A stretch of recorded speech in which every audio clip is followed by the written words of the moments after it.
Hello everyone, and welcome to another video. I've been on hiatus far too long, I know, and I'm sorry, but I was exhausted and also had no ideas for a while, but after a while I was just exhausted. Not from doing anything, it's just, look, I should have come back sooner, I should have come back earlier this month at the latest, but I didn't, and I'm sorry. But here we are. And today, I will be doing a tier list of each and every Kingdom Hearts game.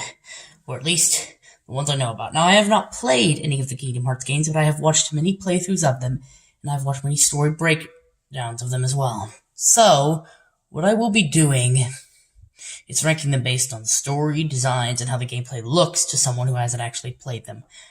This could be revised at some point if I see a playthrough of the game. If I actually play the game myself, I mean. I'm sorry for the screw up. So, with all that out of the way, let's start with Kingdom Hearts 1. My fifth favorite of the games, thus far at least.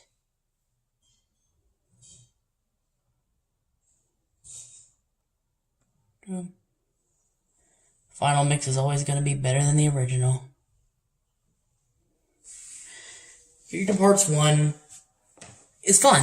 It starts the series overall and is, in my opinion, the most solid of the games. It's the least insane, but the insanity happens to be a strength for some of these games.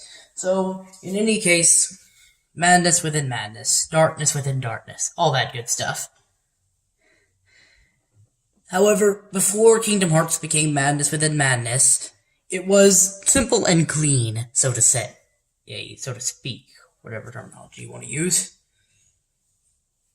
Kingdom Hearts 1 has a fairly simple story, especially by Kingdom Hearts standards.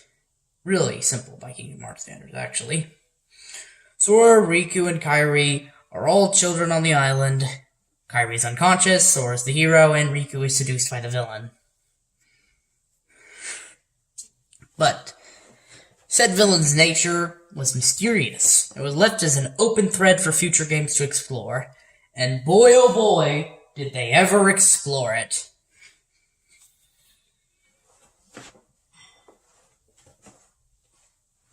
Chain of Memories.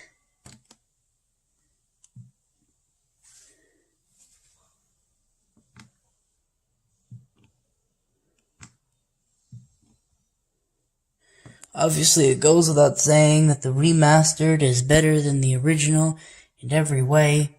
Hold on, give me a second, I have to do something. And we're back! But yes, the remake is really good. If it didn't have the card system, it'd be absolutely god tier due to the design of the Spectre. Marluxia's a pretty cool villain. Lord knows his actual death, at least until his revival, was better than Xemnas', which we will get to very soon.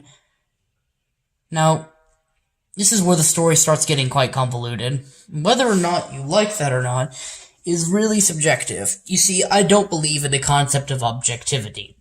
Like, at all. All it leads to people doing is championing their ideas as the only ones that are truly valid, and everything else is not valid, and even more insidiously to people championing things they don't agree with. If you're forced to bash a villain, then even though you like everything about them, because a lot of people told you to, don't do that. Objectivity is just a fancy way of saying consensus, and consensus has some legitimacy, but no more than all other opinions. Every opinion is legitimate unless it hurts someone else in some sort of way in real life. And that is my 2 cents on the matter.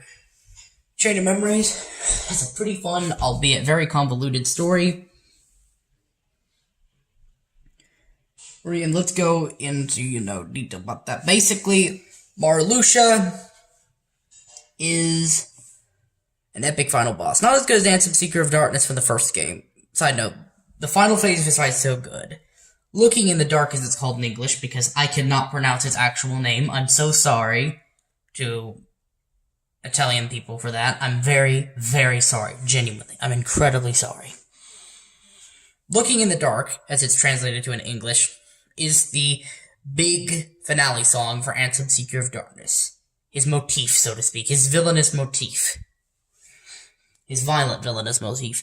Ecstasy is probably his motif when he's not, actively in battle. So, and boy oh boy is it ever epic. He's really, really good. Back to Chain of Memory. He's also deliciously hammy as well. Back to Chain of Memories. Marluxia's a pretty good villain, all things considered. Excellent weapon design. Excellent boss design. And all that good stuff.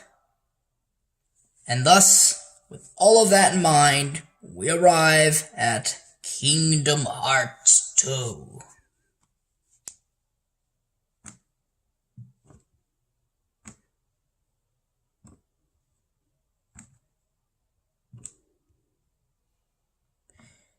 Let's talk about this, shall we? Kingdom Hearts 2 is a game that I am of two minds of. On the one hand, it's quite cool in its own right, but it absolutely needs later games in order to be something I truly enjoy. I find whenever I'm watching playthroughs and I get to Kingdom Hearts 2, as the game goes on, it's less and less about me actually wanting to see the reactions to the plot twist in that game, and more me chomping at the bit mentally to just rush through it, go through the motions, and get to Birth by Sleep, which I relish in to an absurd degree, as you shall soon see. But, at the same time, the game is pretty good. It's above Kingdom Hearts 1, primarily because of a couple battles. Specifically, Armored Xemnas, and another one we'll get to very soon.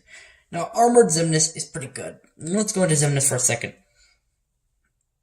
Ansem Seeker of Darkness isn't actually called Ansem. I'll just be calling him the Seeker of Darkness, or Sod, throughout the rest of the video.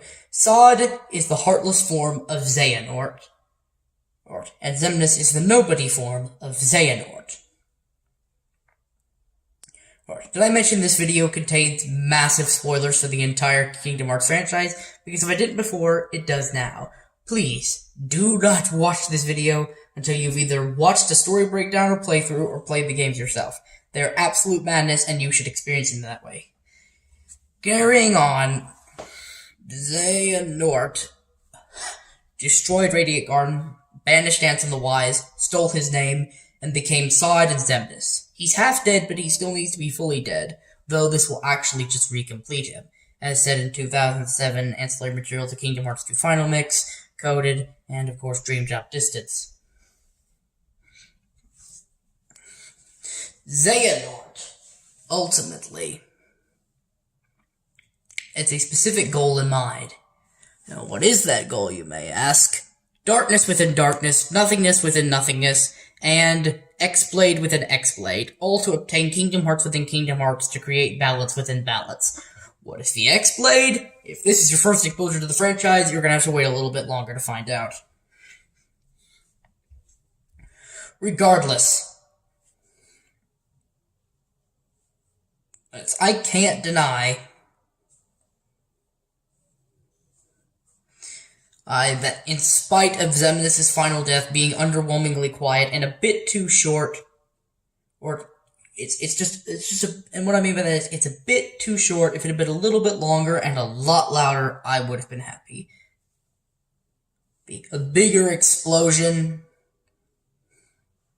a much bigger explosion over a slightly longer period of time would have done Xemnas' demise some substantial good. In any case,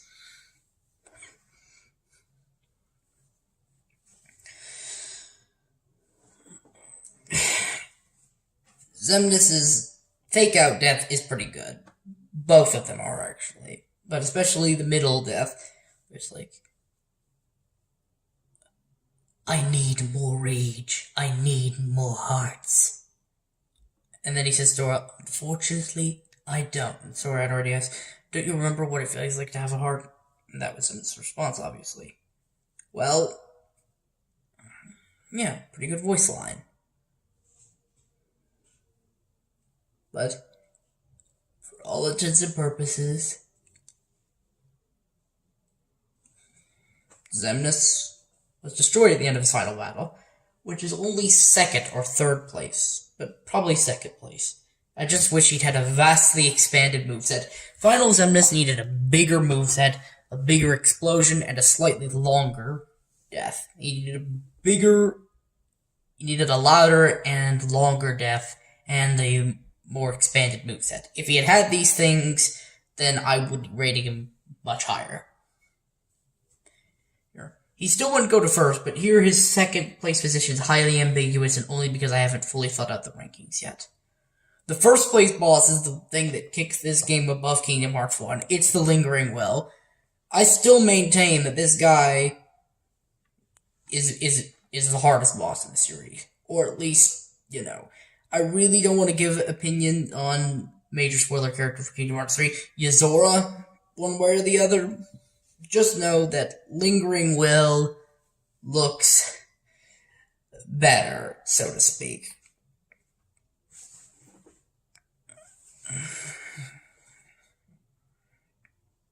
And well, that has... the Lingering Will just looks cool. It's an awesome set of armor that does epic things. On the topic of awesome sets of armor, let's get to 358 over 2 days, dive into it, and do it quickly. At that... No, it goes right here.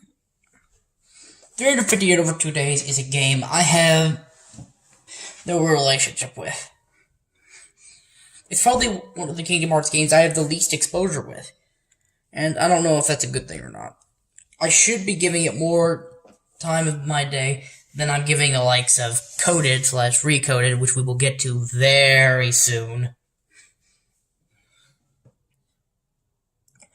And yeah, it's a very tragic story, and is the first sign in the series that, well, for lack of a better word, maybe what happened in Kingdom Hearts 2 wasn't the perfect happy ending. Maybe we need to ask more of the Realm of Light, of the Guardians of Light, so to speak. And this would only be further reinforced when it was realized that Sod and Xemnas had both been destroyed, which meant that Xehanort, or as he should be called, Master Xehanort, would return. Who is Master Xehanort, though? We know he wanted to destroy Radiant Garden, but what's the rest of the deal with him? We find out all that and more in Kingdom Hearts Birth by Sleep. I relish this game's existence. Legitimately, I relish it.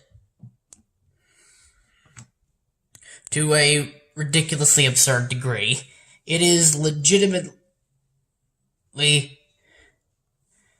my second favorite Kingdom Hearts game. No contest whatsoever.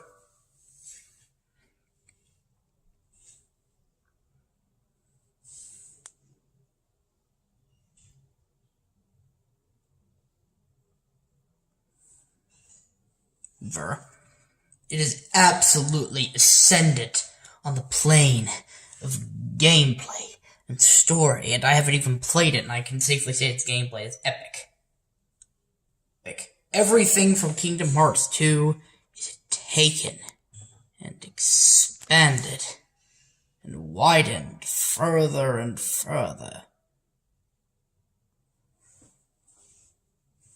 Master Xehanort is even better than his previous incarnations, and they were already pretty good on their own.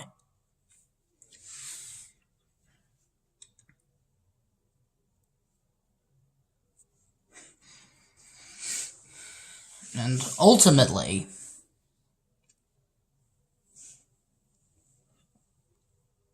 this game explains a lot of things. This is your final, or second to final, or third to final, whatever. It's another spoiler warning. Here we go. The Lingering Will is the nobody, the armored nobody of Terra. A young man who Master Xehanort brutally possessed. And, well, yeah. Master Xehanort would become Terranort / Apprentice Xehanort and would then go on to destroy Radiant Garden. Meanwhile, Terra's friends Ventus and Aqua would also meet unfortunate ends. Ventus forced to sleep in Castle Oblivion, and Aqua thrown into the Realm of Darkness, where she would fight the Heartless for 11 years.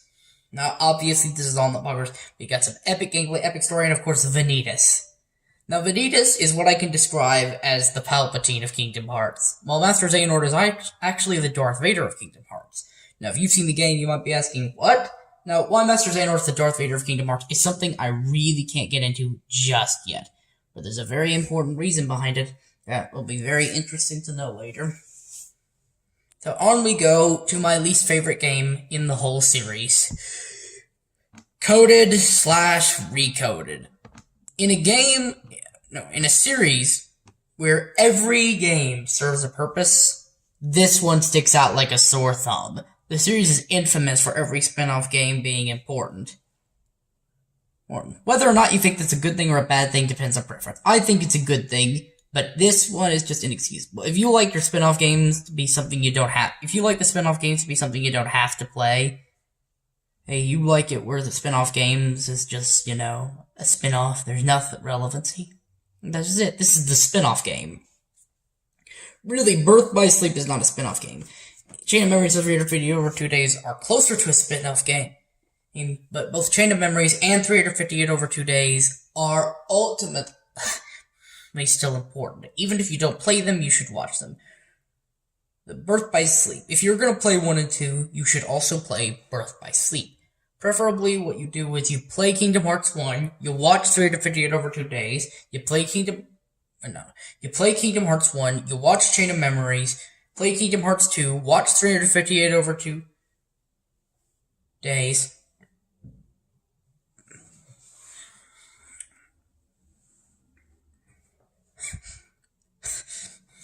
You play Birth by Sleep after you've watched your video over 2 days, then you watch the very end of the Coda movie, or just skip it altogether. Play Dream Drop Distance, play Fragmentary Passage, play Kingdom Hearts 3, then watch the various mobile game, actually watch back cover after playing Dream Drop Distance before doing Fragmentary Passage or Kingdom Hearts 3.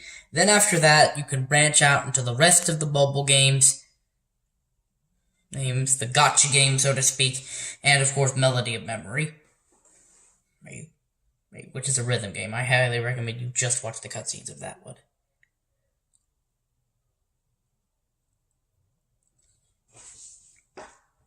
But Coded, in a series filled with legendary games, is filler.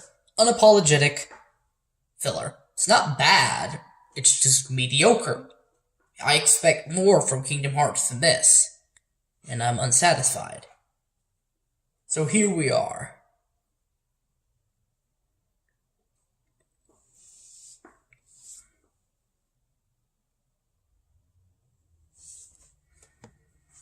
Kingdom Hearts Dream Drop Distance.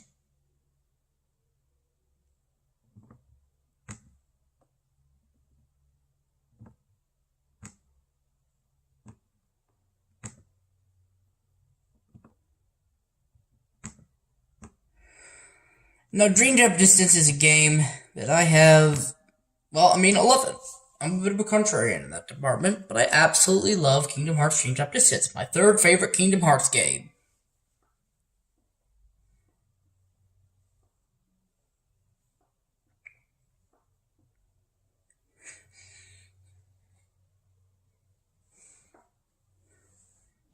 I really do.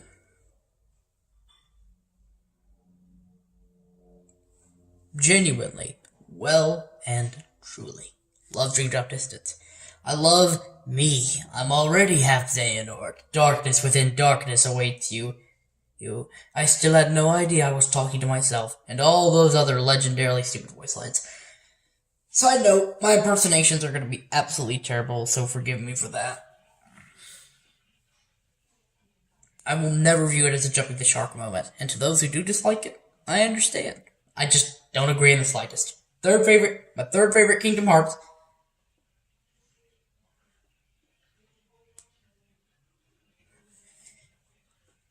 I absolutely adore the insanity of it. And all those lines I called stupid, that was just as a joke. They're actually really funny lines. Even if they are a bit absurd and large hammy, even if they are a bit dumb, I still love it. I still love these games. Anyway, let's move on to back cover.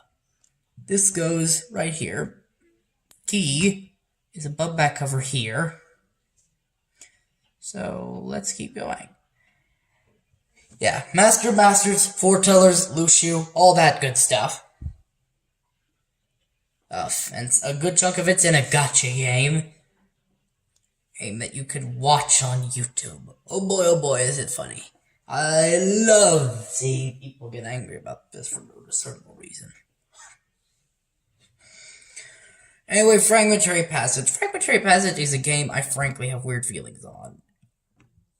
It doesn't belong in the coded bracket. At the same time, though, it isn't very grand. It's just sort of a little game that's there. We now have arrived at my favorite Kingdom Hearts game. Kingdom Hearts 3 and its DLC. Kingdom Hearts 3's ending moments, which is what I'm measuring a good chunk of these games by, is absolutely immaculate beyond immaculate. I cannot put into words how much I like it. But I think I can, actually. So I'm sorry for saying I can't put it into words. It is amazing. Amazing. It is the long-awaited payoff. The great avenging. Every waking moment since you started the first game has built up to this. This is it. The grand finale of the Xehanort saga. The Darkseeker saga. And the saga went out with a bang. Following an epic series of boss fights with Master Xehanort, he realizes the error of his ways. In classic Darth Vader fashion, he gives up and dies. But why? He's such a cruel monster. Well, there's a backstory coming up for him that I think could hopefully change your mind. Anyway, not forgive him, but understand him a bit more. Kingdom Hearts, Melody of Memory. This game is quite frankly probably one of the weaker ones gameplay-wise, but I feel like it goes at the bottom of this tier, but then at the same time, it's not bad. It's not bad at all. And there is plot there, but only as much as there is encoded. It's another, at the very end of the game, you get a little bit of plot stuff. It's by no means bad, and I even recommend Coded or Melody of Memory if you're up for some interesting gameplay. Like, just don't expect any juicy story revelations until the very end. One more big twist before we go on to the last of the gacha games. Terra's Heartless was the dark figure and some Seeker of Darkness's stand. And mind blown. I did say this video would contain major spoilers, but I didn't at the beginning, so I'm sorry for that. In any case, Kingdom Hearts Union Cross. Hold on, give me a second. Hello again, everybody, and it's time for part 2 of my Kingdom Hearts tier list. There will be even more spoilers in this video, so, you know, if you're fine with that, keep watching. If not, stop here and come back when you've watched a playthrough of the series or played the series yourself, and then watch the first video in this tier list of mine. In any case, a computer just decided to just shut down for no discernible reason. But it was handled, it was dealt with. And now I can safely say that this will be the second video. And I will hopefully, emphasis on hopefully, return in April. I'm going to use this time to not only rank the games that I wasn't able to rank, Kingdom Hearts Union Cross and Kingdom Hearts Dark Road, but also gush about their stories and the things I like about the other games. Let's begin. I love the music, obviously. Love the boss fights. No Heart is my favorite Kingdom Hearts boss fight from a watching perspective.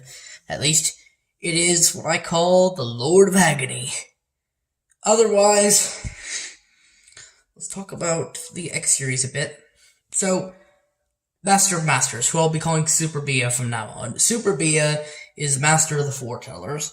He basically persuades them to start a Keyblade War. It's not quite that, but it's basically that. And the Keyblade War is very bad. A lot of children die over a game of Among Us. If you know, you know. Oh, war crimes are committed over Among Us. And of course, Kingdom Hearts is summoned. In any case, when the dust settles, there are Union leaders left over. They are our main characters in the Union Cross. They are, for lack of a better word, interesting. You've got Laurium, Ventus, Ephemer, Skuld, and Brain. I think those are the 5. In addition to them, you've got Player, who is Player. Basically, what ends up happening is Xehanort is a descendant of Ephemer, and Player is raising Xehanort on Ephemer's behalf.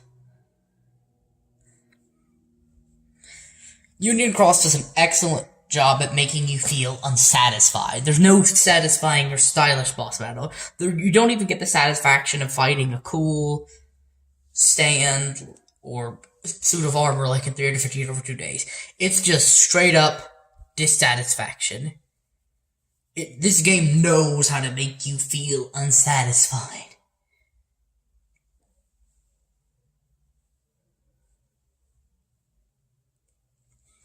And it works. It works really well. That unsatisfaction, that dissatisfaction, it builds. And you're left feeling full, but at the same time very unhappy. Very intentionally. It's a very well crafted story. Very, very twisted. Very, very disturbing. I highly recommend it, but be warned, it's not for the faint of heart. It will stoke your interest in the future set of villains, that is to say, Super Bia, Luxu, who, in the biggest spoiler of all, in 10, 9, 8, 7, 6, 5, 4, 3, 2, 1, is none other than, this is your last warning, here we go, is none other than Xigbar or Braig. And of course, what does that result in? Well, you've got Super Bia, Luxu, and the Foretellers, its main villains, and they're deluded light zealots. And Vanitas is going to be the other main villain, I assume. And, well, he's a card-carrying villain, and, well, he's Kingdom Hearts Palpatine. But as I said before, if Vanitas is Kingdom Hearts Palpatine, then Xehanort would be Kingdom Hearts Darth Vader. And why do I think that? Let me regale you with a tale. After the events of Union Cross, and after Player died fully and went to Kingdom Hearts, Xehanort was 13 years old. An alternate version of himself in a brown robe summoned him through a corridor. Or perhaps he didn't even summon himself. Who knows? Either an alternate version of him summoned himself, or he just imagined an alternate version of himself, and this ended up being inspiration for his future plans, where he would send alternate versions of himself out, where he would send himself out to alternate versions of himself.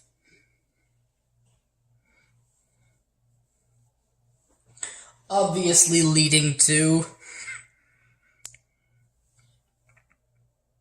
him going to Scala ad Caelum. There, Xehanort learned to be a Keyblade wielder and would one day become a master. But 2 years later, he had friends and everything, but then the upperclassmen go missing. This is Dark Road, obviously. Kingdom Hearts Dark Road. And why? It will make you sympathize with Xehanort. And if it doesn't, okay. more power to you. But also more power to those who do sympathize with Xehanort like I do. Anyway, basically, this is the game where we find out Xehanort's origin story. We find out his tragic backstory. And boy oh boy is it tragic. Now basically, in an old adage, you were young once too. Now, I don't know if this applies to everyone or everything, but it does apply to Xehanort. Xehanort was once an iPad kid, a plucky, not plucky power of friendship, that would have been Ericus in his younger years. But he was sort of like, a kid. Once. A long time ago. He's a character who meets in the middle between Darth Vader and Darth Sidious, or between Anakin Skywalker and Emperor Palpatine. Anakin Skywalker and Chief Palpatine, if you want a character who meets somewhere in the halfway point, meet Xehanort. That is Xehanort. He's got the persona of Palpatine, but underneath he's essentially Anakin. A heavily degraded version of Anakin, who's managed to construct a twistedly coherent vision that's a twisted mirror of the good guy's vision, but nonetheless very much an Anakin character, who has a veneer of Palpatine-ness to hide the utter dead insideness that he has been ever since all of his friends got brutally murdered by Ringhorn. I'm sorry if I'm not pronouncing his name correctly. Ringhorn is a being of darkness born from Scala ad Caelum at some nebulous time, who basically got into Baldur, manipulated him to killing all his friends, or possessed him more like it. And essentially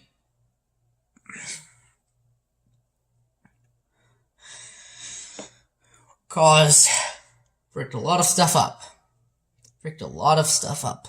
And essentially is the main villain of Dark Road. It is somewhat more satisfying than Kingdom Hearts Union Cross, because there's actually a villain and they got a fairly cool design. But it is still very depressing. In the end, Xehanort is forced to kill Baldur.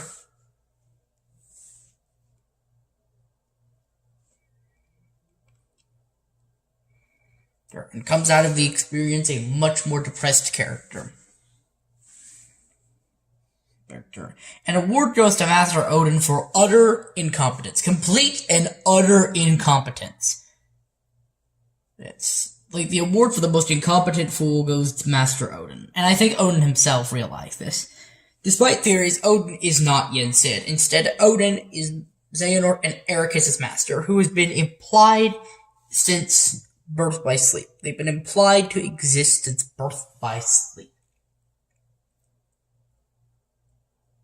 Which means they've been implied to exist since about 2010. Of course, the reports were probably written, well, the reports are almost always written last. So I imagine he was probably implied to exist since, he was probably a concept that Nomura and the other writers had since 2009, I'd say. Or more specifically, a vague concept of Xehanort and Ericus' master. Odin, and more specifically Odin's lore, was definitely much more conceived by 2018, when Kingdom Hearts 3 entered post-production, and the writing of those reports would have almost certainly happened. So around fall 2018, he would have been much more conceived by then, in fall 2018, than he was in fall 2009. Master Odin was a much more fully developed idea in November 2018 than he was in December 2009. And he put it on screen for the first time, I believe, around June 2020, and would finally become part of a full game in August 2022. And Odin is very, very, very, very, very, very, very, very, very incompetent. He's an absolute fool. He himself realized this, so points for that. In the end, in flash forwards that occurred during the game, we see that Xehanort and Ericus' friendship, which had survived the horrors, had been horribly wounded, and fell apart 7 years later, when Xehanort, now a headstrong 22-year-old, which is literally exactly the age Anakin was in Revenge of the Sith,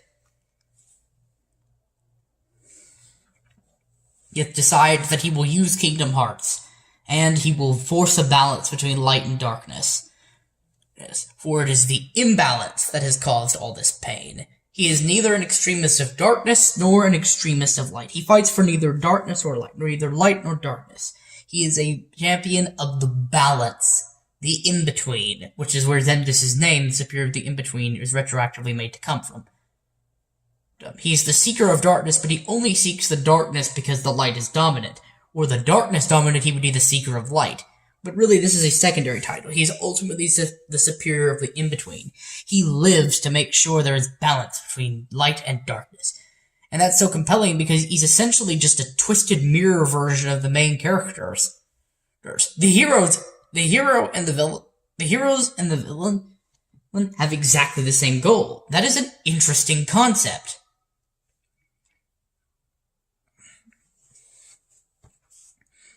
Literally, it's a beat-for-beat same goal, except Xehanort wants to force it against everyone's will, whereas the heroes are there to attack those who would cause harm, and that is how the balance will be preserved. Xehanort believes that everyone is capable of causing imbalance, and to some degree they are, but not just capable of, are causing imbalance, and there needs to be a strict, as all heck, balancing system, the one at which he rules over everyone, not with any ruling intent, but more as like someone to keep the people from polluting the world with their endless darkness, or the tyranny of light.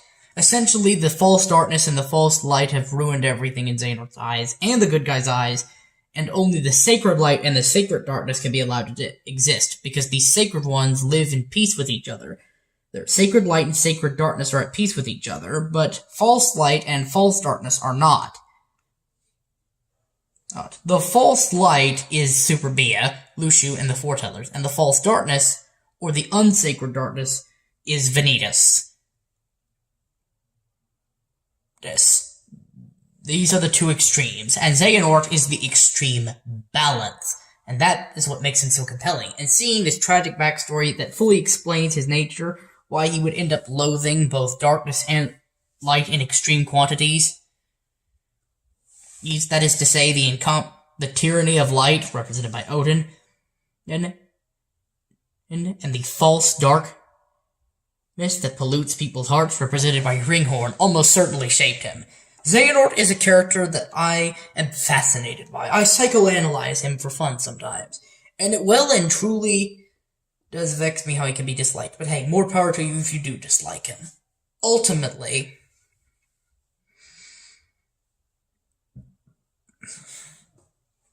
Dark Road is a solid addition to the series, and any doubts that I may have had because of Melody of Memory were gone before I even had them, because I didn't get into the fandom until mid-October last year, so I would have arrived after Dark Road had come out fully. With that, the tier list itself is done, and I think I've listed almost all of my thoughts. Anyway, everyone, it's been fun. Real fun. Very, very fun. But I think this is going to be the end of this video. Oh.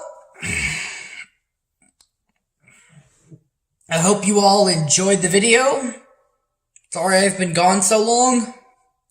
In any case, like, subscribe, hit the notification bell, and I will see you all later. See you later, everyone, in the next video.